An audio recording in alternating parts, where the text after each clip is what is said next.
증인으로 살다 오늘 두 번째 시간입니다. 여러분 전도가 점점 어려워지고 있어요. 여러분 전도하신 분들은 더 깊이 경험할 것 같습니다. 탈기독교 시대의 전도라고 하는 책에서 팀 켈러 목사님은 현대 시대는 탈기독교 시대라고 이야기합니다. 탈기독교 시대가 뭐냐면 절대 진리를 부정하는 시대. 우리가 살고 있는 이 시대가 탈기독교 시대입니다. 절대 진리를 거부하고 또 영적인 질서를 부정하는 이런 문화가 판을 치고 있습니다. 이런 문화 안에서 복음을 이야기하고 하나님을 이야기한다는 것이 참 어렵습니다. 영적인 이야기를 하면 오히려 옆에서 코웃음을 칩니다. 믿음이란 이야기를 하면 뭔가 모자란 사람 취급을 받습니다. 이런 시대에서 팀 켈러 목사님은 그러면 어떻게 세상에 손을 내밀 것인가? 어떻게 이런 세상 가운데 복음을 또 전도를 할 수 있을까? 이 질문을 우리에게 던지고 있는데요. 이 질문에 대한 저의 대답은 이것입니다. 증인의 삶으로 손을 내미는 것입니다. 증인의 삶으로.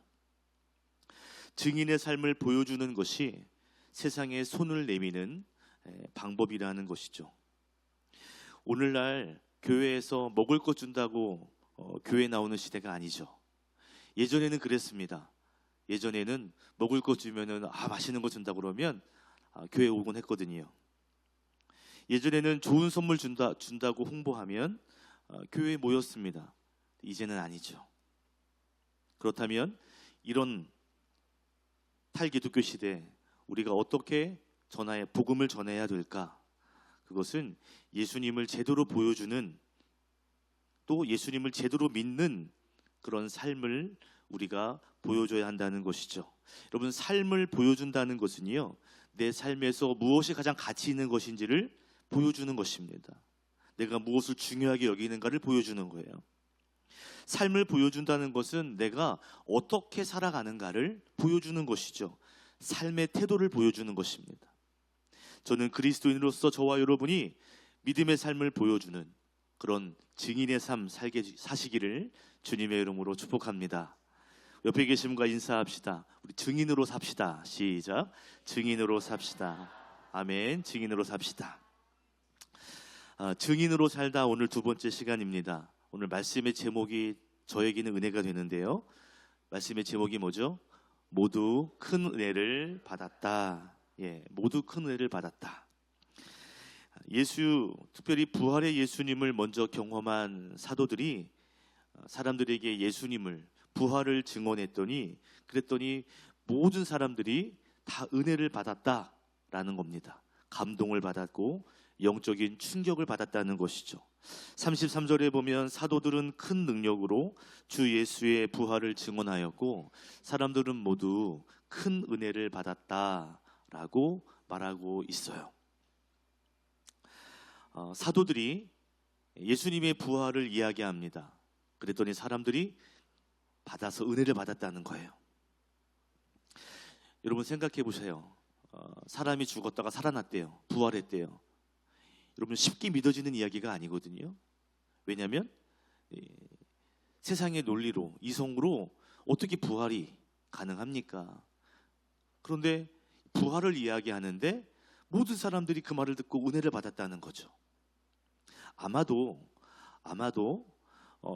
오순절 성령의 임재를 경험하고 성령의 충만함 가운데 또 성령의 은사를 보여줄 때 이러한 일들이 가능했던 것 같아요. 여러분 부활을 이야기한다고 해서 사도들이 아주 논리적으로 부활을 설명했다고 해서 은혜를 받을까요? 아주 부드럽게 부활을 이야기한다고 은혜 받을까요? 막 웃으면서 밝은 얼굴로 부활이 있어요 라고 하면 은혜 받을까요? 아니죠. 성령님께서 역사하시는 내 삶을 보여줄 때 그들이 부활을 믿었던 거예요. 또 부활을 내가 목격한 사람으로서 부활의 예수님을 만난 사람으로서 얼마나 강력하고 담대하게 이야기했을까요? 내가 봤다고, 내가 두 눈 똑똑히 봤다고, 내가 만져봤다고 하니까 진짜야? 믿어졌던 거죠. 증인으로서 자신 있게 말할 때 사람들의 마음이 감동이 되었던 겁니다. 자, 그런데 한 가지 더 생각할 것이 있어요. 어떻게 모든 사람들이 다 이 부활을 이야기하는데 은혜를 받았을까? 그것은요, 사도들의 말보다, 언변보다 먼저 그들의 삶이 있었기 때문이에요. 오늘 본문은 사도들의 말보다 사도들의 삶을 더 강조하고 있습니다. 성경은 예수님의 부활을 전하는 것보다 먼저 제자들의 삶 가운데 자신의 것을 나누고 함께 공유했던 그들의 삶을 소개하고 있죠. 32절에 보면 많은 신도가 다 한 마음과 한 뜻이 되어서 아무도 자기 소유를 자기 것이라고 하지 않고 모든 것을 공동으로 사용하였다라고 말합니다. 헬라어 원문의 뉘앙스로 읽어보면 모든 것이 공용이었다라는 것입니다. 모든 것이 공용이었다. 지난주에도 잠깐 말씀드렸지만 당시 이스라엘 예루살렘은 로마의 지배 아래에 있었습니다. 그래서 빈부격차가 굉장히 심한 사회였습니다. 그런데 이상하게도 교회 안에 있는 성도들은 어땠냐면 자기의 소유인데도 마치 자기의 것이 아닌 것처럼 오히려 함께 물건을 통용했다는 거죠. 모든 것을 공용으로 여겼다는 것입니다. 자신의 것이지만 다른 사람들이 마음껏 사용할 수 있도록 모든 것을 허용해 주었다는 거죠. 필요하다면 쓰라고 마음을 열고 손을 열었던 거죠. 그런데 여러분, 더 충격적인 것은요, 34절입니다. 함께 읽겠습니다. 시작. 그들 가운데는 가난한 사람이 한 사람도 없었다. 땅이나 집을 가진 사람들은 그것을 팔아서 그 판돈을 가져다가 35절 사도들의 발 앞에 놓았고 사도들은 각 사람에게 필요에 따라 나누어 주었다. 아멘. 빈부격차가 굉장히 심한 사회였는데 그런데 교회 안에서는 가난한 사람이 없었대요. 이게 놀라운 일입니다. 어떻게 이런 일이 가능했을까요? 오늘 성경이 뭐라고 말하죠? 각 필요에 따라 나누어 줬다는 것입니다. 오히려 자기의 것을 함께 사용하는 것을 넘어 자기의 것을 팔아서 오히려 가난한 자들에게 그것을 주었다는 것입니다. 팀 켈러 목사님은 이러한 모습을 이렇게 말하고 있어요. 초대교회는 감동을 주는 교회를 넘어 세상의 통념을 바꾼 교회였다라는 겁니다. 세상의 통념, 그때 어떤 시대였죠? 내 것은 내 거야 라고 하는, 빈부격차가 있음으로써 자기 것을 더 중요하게 여기는 그런 시대였는데 초대교회만큼은 달랐다는 거예요. 초대교회 안의 성도들은 그러한 세상의 통념을 완전히 바꿔버린 그런 교회였다는 것입니다. 여러분, 사회가 어려워지면, 먹고 살기 힘들어지면 사람들은 더 이기적으로 바뀝니다. 주머니를 더 닫습니다. 여러분, 주머니 사정이 안 좋으면 인심은 야박해질 수밖에 없거든요. 그렇죠? 근데 초대교회 성도들은 달랐다는 거죠. 그러한 세상의 통념과 완전히 다른 삶을 살았고 그러한 삶의 태도와 가치들이 또 다른 사람들을 변화시켰다는 거예요. 어떻게 저렇게 살 수 있지? 어떻게 세상과 다른 삶을 살아갈 수 있지? 세상 사람들이 깜짝 놀랐고 은혜를 받았다는 거죠. 여러분, 세상의 통념을 바꿨다는 거죠. 이러한 삶의 기반 위에 예수님의 부활을 이야기했더니 많은 사람들이 하고 믿고 은혜를 받았다는 것입니다. 저는 오늘 여러분과 나누고 싶은 첫 번째 메시지가 있어요. 첫 번째는 천국의 가치를 보여주는 증인이 되라는 것입니다. 천국의 가치를 보여주는. 천국의 가치는 오늘 본문 안에서 세 가지 가치로 설명할 수 있습니다. 첫 번째는 함께의 가치예요. 함께. 성도들은 성령 안에서 한 마음과 한 뜻이 되었습니다. 32절 한번 읽었을까요? 시작. 많은 신도가 다 한 마음과 한 뜻이 되어서 아무도 자기 소유를 자기의 것이라고 하지 않고 모든 것을 공동으로 사용하였다. 모든 사람들이 함께 물건을 공유하는데요. 그런데 먼저는 한 마음과 한 뜻이 되었답니다. 여러분, 한 마음이 되는 것, 특별히 하나님과 한 마음이 되고 그 하나님의 마음을 누리면서 옆에 있는 지체와 함께 한 마음이 되는 것, 그래서 하나님의 마음으로 하나가 되는 것, 저는 이것이 천국이라고 생각해요. 우리가 천국 가면 죽으면 가게 되는 나라, 이 정도 생각하는 사람도 있습니다. 그런데 여러분, 하나님이 함께하는 곳, 하나님이 우리와 함께 하셔서 하나님의 영향력, 하나님의 통치 아래 거하는 삶의 모든 자리가 하나님 나라인 줄로 믿습니다. 하나님과 함께하는 그 자리가 하나님 나라죠.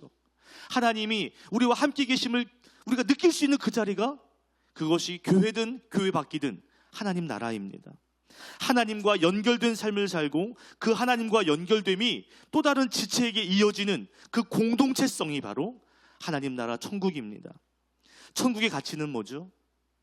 하나님과 함께, 하나님 내 안에, 내가 하나님 안에, 그리고 너 안에 있는 하나님이 나의 하나님임을 함께 고백하는, 하나님이 우리와 지금 함께 하시고 그 하나님이 영원히 우리와 함께 하신다라고 하는 그 임마누엘의 가치가 천국의 가치인 줄로 믿습니다. 초대교회는 이 함께의 가치가 공동체 안에서 드러났던 거예요. 내 것이 네 것이고 네 것이 내 것이지. 하나님이 우리 안에 함께 계시는데 우리는 한 공동체지. 내 것 써, 마음껏 써. 함께의 가치가 있었던 거죠. 여러분, 두 번째 천국의 가치는요, 용서의 가치입니다. 여러분, 초대교회는 여러 민족이 함께하는 공동체였습니다. 유대인만이 있는 것이 아니라 헬라파 사람들도 있었습니다. 놀랍게도 초대교회 성도들은 타인에게 공격을 받을지라도 거기에서 안갚음이나 복수를 하지 않았습니다. 나에게 이런 말을 했어? 가만두고 봐. 너 내가 복수할 거야. 나중에 뒤로 더 강하게 칠 거야. 내 눈물에 눈물 나게 너 피눈물 나는 줄 알아. 이런 안갚음이 없었다는 거예요. 심지어 처형을 당하는 자리에서도, 원형 경기장 안에서 죽음을 당하는 순간에도 오히려 칼과 창을 던지는 박해하는 자들을 위해 기독교인들은 기도하는 것으로 유명했습니다. 예수님이 십자가 위에서 그러했듯이, 초대교회 스데반 집사가 순교의 자리에서 그렇게 했듯이 초대교회 안에는요, 용서가 선포되는 자리가 있었어요. 세상의 수준과 전혀 다른 용서가 공동체 안에 있었습니다. 여러분, 천국이 그거 아니에요? 우리가 어떻게 천국에 갑니까? 우리가 어떻게 하나님과 함께 할 수 있습니까? 십자가의 용서가 있었기 때문에 가능했던 거잖아요. 초대교회가 모든 것을 공유했다는 것, 여러분 쉬운 일은 아닙니다. 양보가 있어야 되고, 배려가 있어야 되고, 넉넉한 용서가 있어야 합니다. 여러분, 공동체 안에서 한번 살아보세요. 그러면 다 똑같은 수준이 아니에요. 어떤 사람은 수준이 있을 수도 있고, 어떤 사람은 수준이 낮은 사람도 있습니다. 성숙한 사람이 있는 반면 미성숙한 사람도 있거든요. 거기에서 오는 갈등이 있을 수 있고, 거기서 오는 상처가 있을 수 있어요. 그런데 초대교회에는 그럼에도 불구하고 용서가 가능했습니다. 문화가 다른 사람들이 함께 모였지만 배려하고 용서했다는 것입니다. 이렇게 공동체 안에 용서가 넉넉했던 이유는 뭘까요?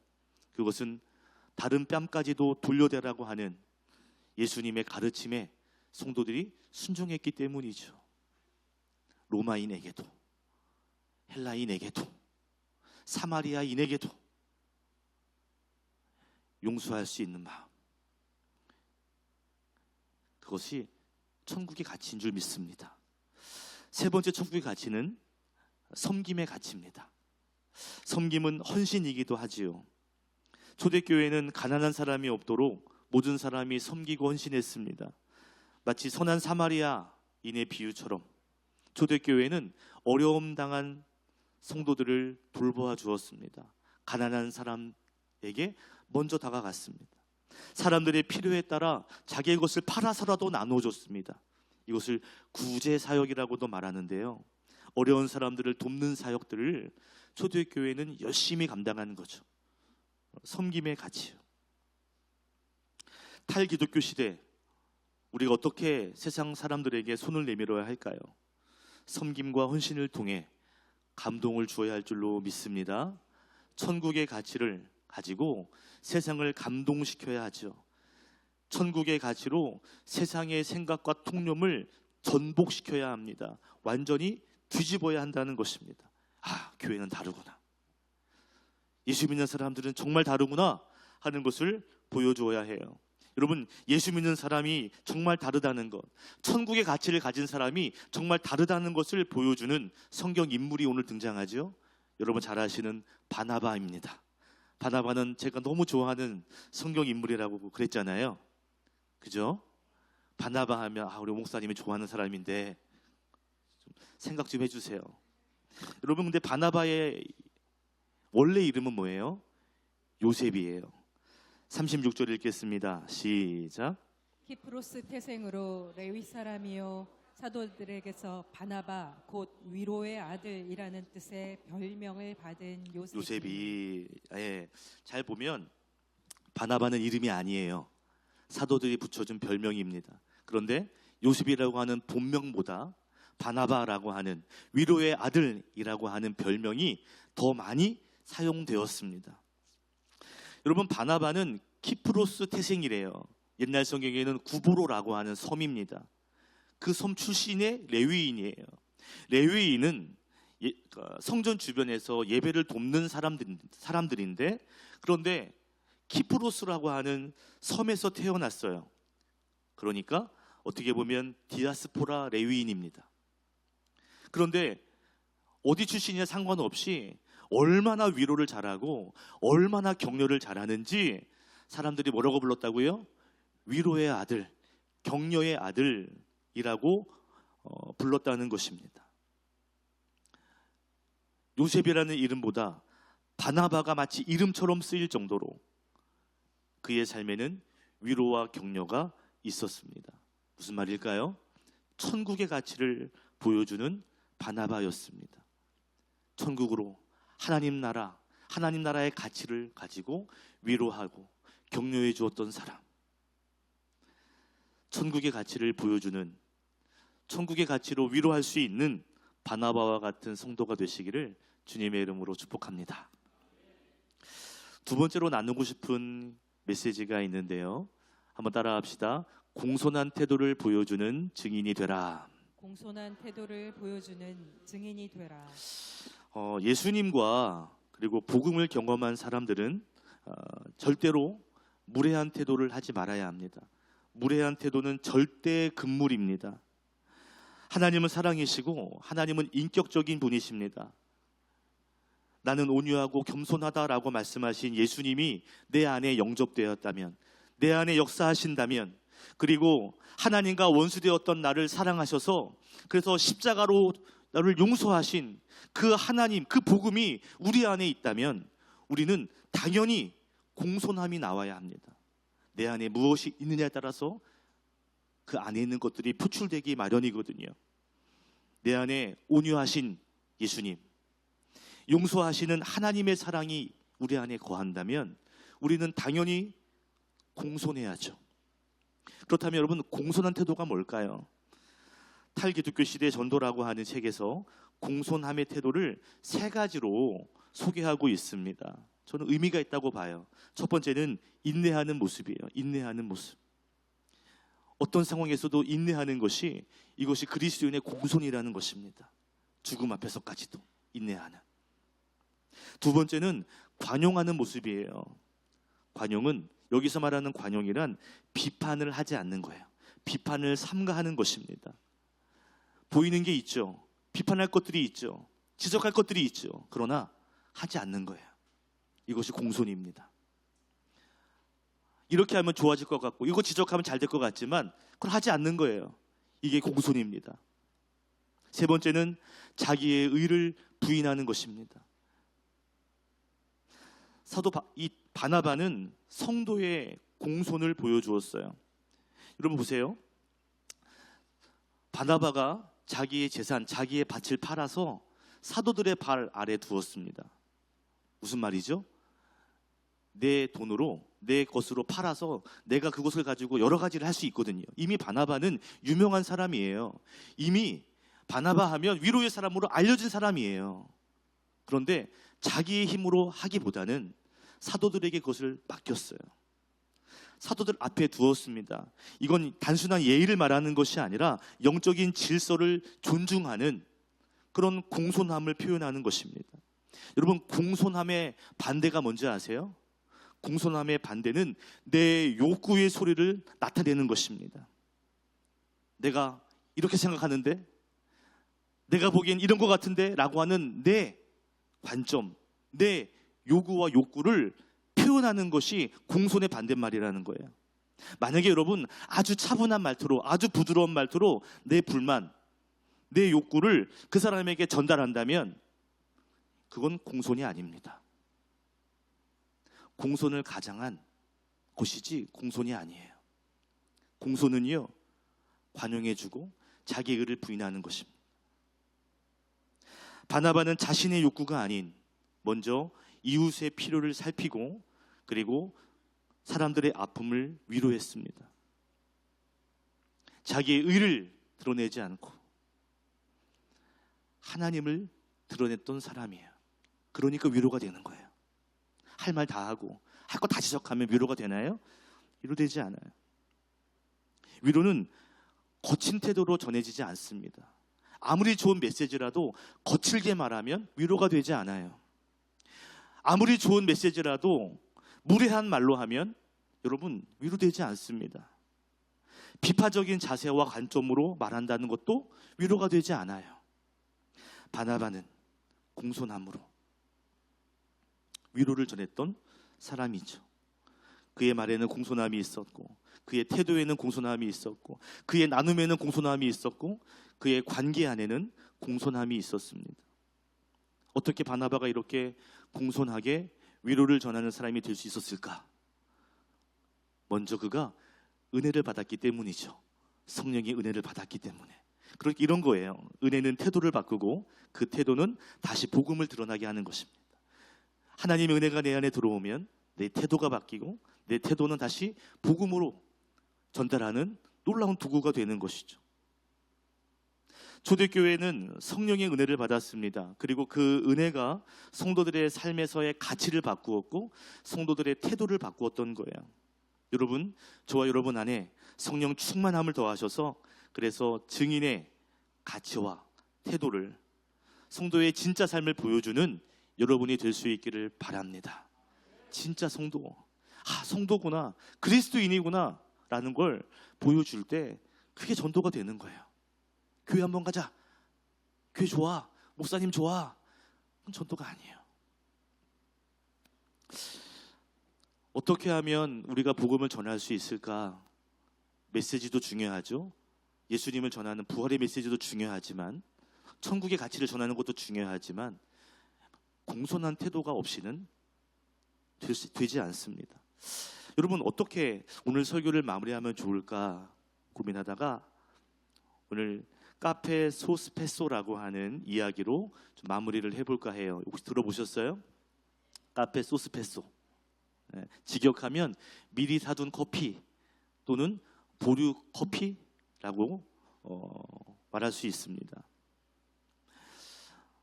이탈리아 나폴리에서 시작된 보이지 않는 이웃을 위한 나눔이 바로 이 카페 소스페소입니다. 여러분, 이탈리아는 커피로 유명합니다. 우리 교회에도 이탈리 커피가 있죠. 캡슐 커피가 이탈리아에서 온 1, 2커피 오늘 꼭 한 잔씩 드시고 가세요.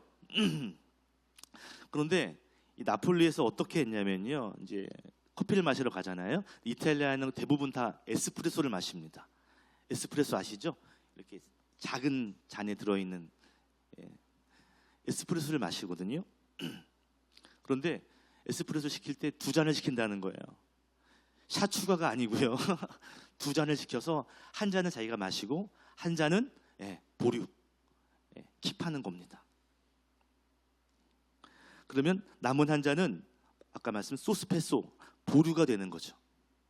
나중에 그 뒤에 어떤 사람인지 모르지만 무명의 사람이 형편이 어렵거나 힘든 일이 있어서 카페에 와서 혹시 소스페소 있나요? 라고 물으면 조금 전에 또는 며칠 전에 미리 결제했던 그 커피를 무료로 준다는 것입니다. 이게 카페 소스페소예요. 어려운 사람이 카페에 가서 혹시 소스페소 있나요? 하면 주는 거예요. 만약에 여러분이 커피를 마시러 갔다든지 아니면 식사를 하러 갔는데 누군가 대신 결제가 해놨대요. 공짜 그냥 가시면 된대요. 기분이 좋아요, 안 좋아요? 좋아요, 안 좋아요? 좋아요. 며칠 전에 좀 몸 상태가 좀 안 좋았어요. 그래서 식사를 좀 걸었습니다. 좀 늦게. 먹기 좀 불편한 거죠. 그랬더니 근처에 있는 목사님, 친구 목사님이 나오라고 밥 사주겠다고. 그래가지고 짬뽕집을 갔어요. 예. 근데 문제는 뭐냐면 먼저 가서 계산을 다 해놓은 거예요. 근데 그 가게를 들어가는 모습을 어떤 권사님이 보신 거예요. 전화가 왔어요. 목사님 지금 거기 중고집 가셨죠? 네. 기다려보세요. 쫓아오셨어. 근데 카드를 끊었더니 결제를 하려고 그러는 거예요. 제가 기분이 좋았겠어요? 안 좋았겠어요? 예? 좋았겠어요? 안 좋았겠어요? 완전 좋았겠죠. 근데 이미 결제는 되어 있어요. 그날 먹었던 짬뽕이 왜 이렇게 맛있는지.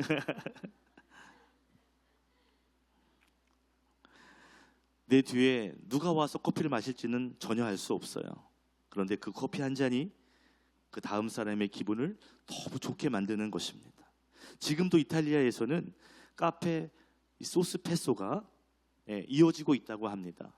그리고 이 카페 소스페소를 다른 말로 품위 있는 선행, 다른 말로 하면 품격 있는 선행.